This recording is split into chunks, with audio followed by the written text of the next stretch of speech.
Ryan right here with Rivals National Recruiting Analyst. All right, we're with Brandon, the guru, if you will, of UCF football recruiting. Certainly my go-to guy, anyway.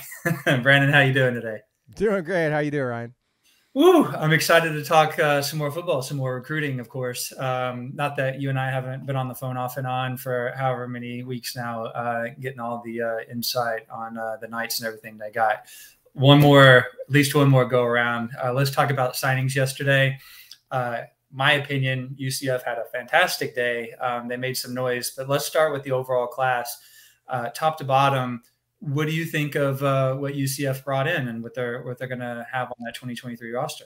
Yeah, I mean, I know it's kind of what everyone says every year. You feel like maybe they just signed the best class in school history, but I truly believe that with this class for UCF, this is going to be the first full year they had to recruit guys that that they could tell them, yeah, we're going into the Big 12, we're going to be part of a Power 5 conference.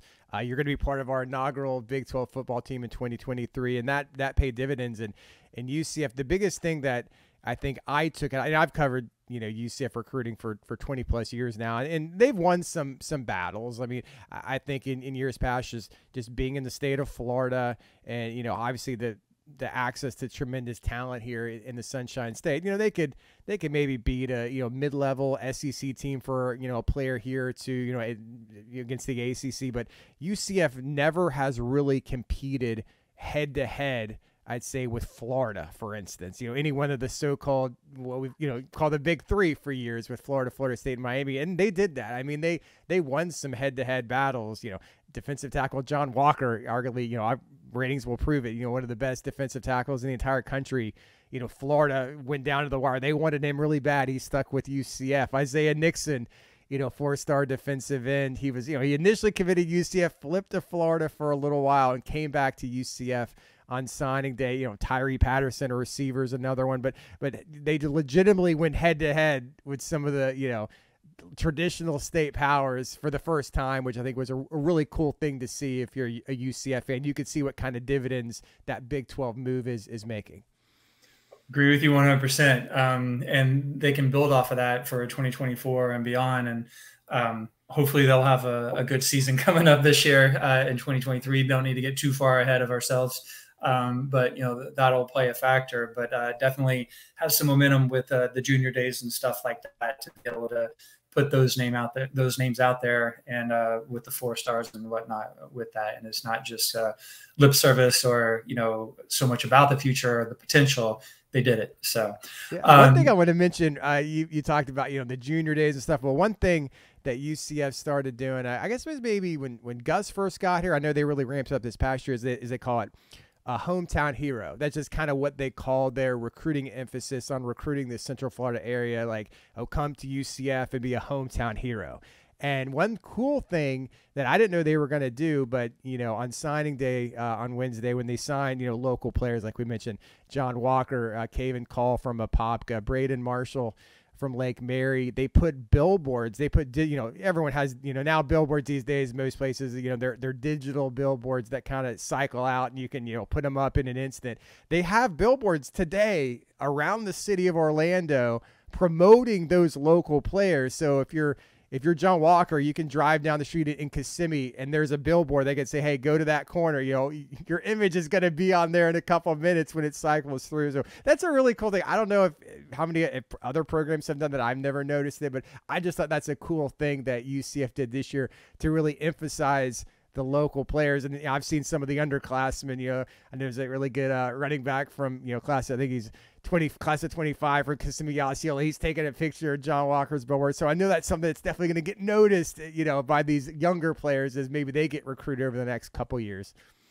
Marketing, gotta love it, baby. Falling through, making these guys, like you said, the hometown hero, and letting everybody know who they are. So that's awesome that they're doing that. Very cool shit. So what I was about to ask, so we talked about kind of the top to the bottom, and there's going to be some overlap with some of these because you've already mentioned them. But who, in your opinion, are maybe a couple of the top guys that they signed that really has your interest? Yeah, I previously mentioned John Walker, defensive tackle. This is going back a number of years, but I really think that it's the biggest signee, or the biggest recruit UCF has signed really since Dante Culpepper. This is before my time, but in the mid 1990s, he was, obviously, considered maybe the, Mr. Florida football. A lot of people consider the best quarterback in the state of Florida. Had some academic issues. UCF was there. A lot of people didn't think he was going to qualify, but that was a whole completely different situation. But just in terms of a guy coming in and you feel like he's going to be an instant game changer, an impact player.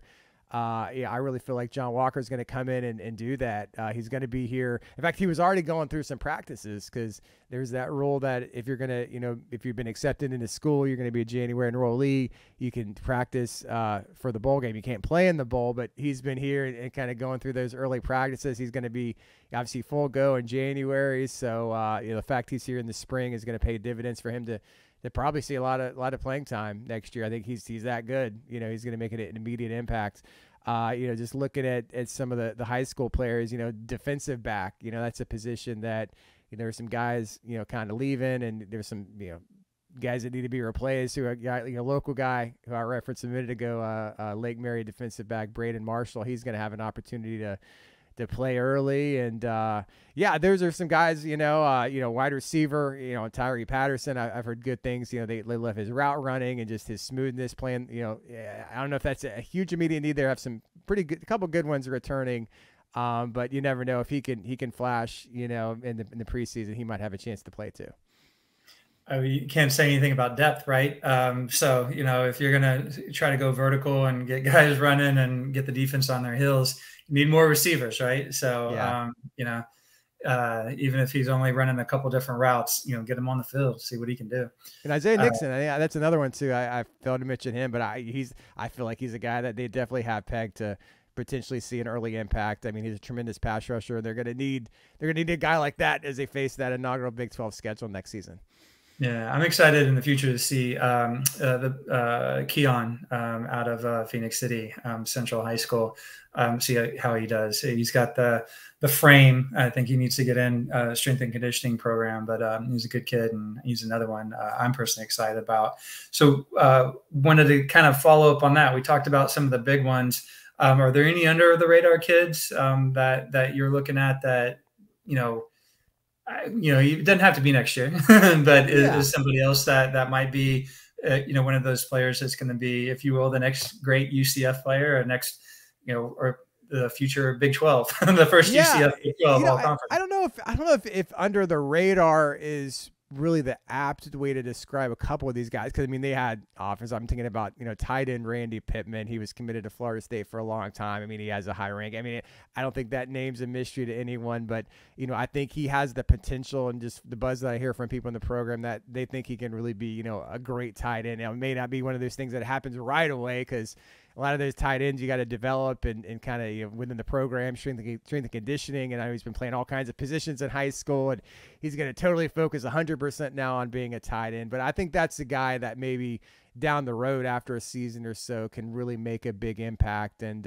Andrew Rumpf, I know he had a lot of options and stuff. I know they're looking at him to kind of, be an inside presence as a defensive tackle. I think rivals might have him listed as a defensive end, but I think they're kind of looking at him to kind of, be in that interior role. And that's a name that I think will blossom and develop after he's maybe been a year in this system or so.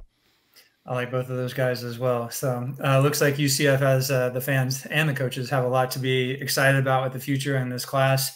I'm sure there's come January, when the dead period's over, we get a little bit closer to National Signing Day. Brandon will have to catch up again, talk about the transfer portal, and kind of make some sense of how far the class has come along, and the next group of guys that are coming in, what that roster is going to look like.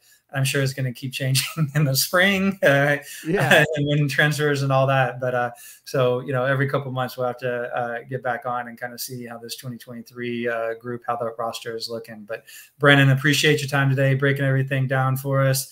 Thank you. Good luck. Get some rest after yesterday. All right. I appreciate it, Ryan. Take care.